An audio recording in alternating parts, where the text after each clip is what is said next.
You hear it every single year, right? That Christmas is just a stolen pagan holiday, a Christian rebrand of some ancient Roman festival for a sun god. Well, today we're going to dig into that because the real story is so much more interesting than you think. It's a real historical detective case. So, is it true? Is Christmas just a pagan holiday with a new name? It's a really provocative idea, and honestly, it's pretty much become common knowledge at this point. But let's follow the actual evidence and see if that story really holds up to scrutiny.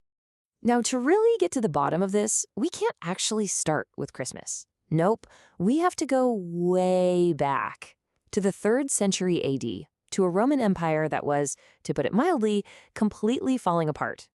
And when I say chaos, I mean chaos. This wasn't just a couple of bad years. We're talking about a 50-year period of constant civil war. The economy was in a total tailspin, barbarian tribes were pouring over the borders, and the empire itself had literally cracked into 3 separate warring pieces. It was a dark, dark time to be alive. But out of all that mess, one guy rises to the top, a career soldier named Aurelian. And this guy was the real deal.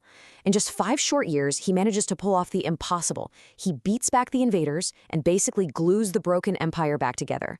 They literally gave him the title Restitutor Orbis, the restorer of the world. Okay, so Aurelian puts the empire back together piece by piece. The physical part is done, but what about its soul? He knew he had to unite it spiritually too, and he had a plan centered on a very powerful, very symbolic deity. In the year 274, he makes this massive public statement. He builds an incredible, lavish temple right in the heart of Rome. And who is it for? Sol Invictus, the unconquered sun. This wasn't just him picking a favorite god. He was making this an official, state-funded cult, complete with its own dedicated priesthood. It was a huge deal. But here's where it gets tricky. Historians still argue about what he was really up to. Was he trying to create a kind of solar monotheism, pushing one supreme god to unite everyone and replace the old, cluttered pantheon? Or was he actually a traditionalist, just trying to revive old Roman values by giving his personal favorite god a place of honor within the traditional system? The truth is, we don't really know for sure. And this is where we finally get to the story we all think we know, the one you've probably heard a million times. We'll call it the history of religions theory. The theory goes something like this. The early church was playing 4D chess. They looked around and saw this hugely popular, state-backed festival for the sun god and thought, hey, how can we compete with that?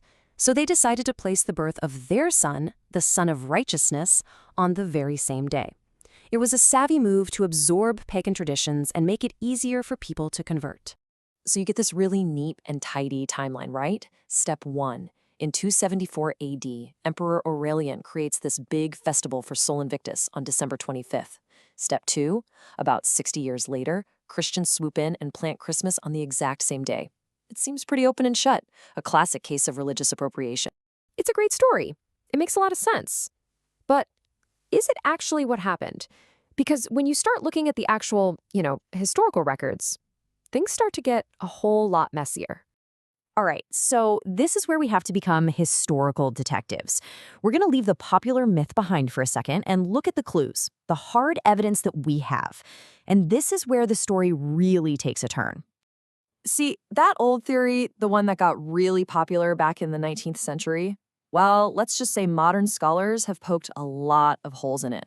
They've gone back to the original text, and what they found doesn't just challenge the old story. It basically flips it on its head.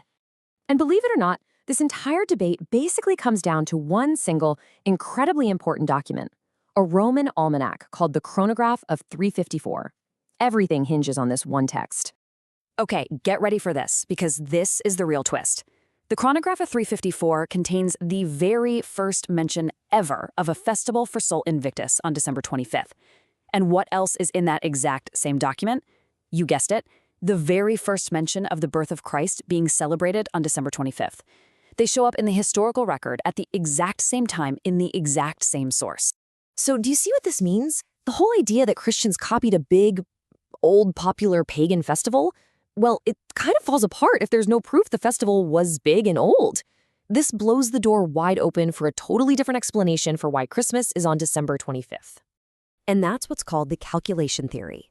The logic goes like this. Some early Christian thinkers had this symbolic idea that a prophet's life was perfect, so they must have been conceived on the same day they died. They calculated Jesus' death to be around March 25th. So if he was conceived on March 25th, you just count forward 9 months for a perfect pregnancy, and where you end up? December 25th. It's a completely internal, theological reason that has nothing to do with pagan festival. Okay, so if one didn't just copy the other, then what on earth was going on? How did they both land on the same day? This is where the story gets really beautiful and way more nuanced.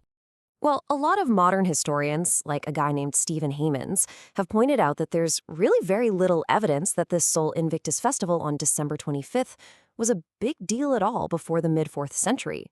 It wasn't this massive ancient tradition that the church felt it had to fight against. Which leads us to what most historians think now, and it's summed up perfectly by Martin Wallraff, who said they were parallel phenomena, different outgrowths of the same zeitgeist. In other words, they were both products of the same time, the same cultural mood. They grew up side by side, not one from the other. Let's go back to where we started, that chaotic, crumbling Roman Empire.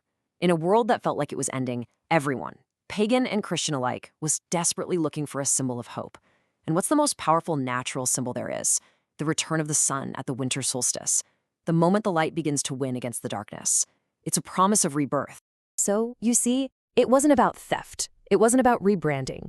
Aurelian's unconquered sun and the Christian's sun of righteousness were, well, they were two different answers to the same prayer.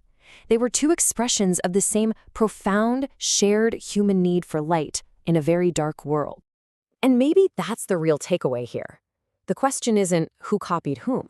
The much more profound, more human question is, why? At that exact moment in history, was an entire civilization, from the emperor in his palace to a small but growing religion, staring up at the sky, looking to the sun, and searching for a promise that the light was coming back.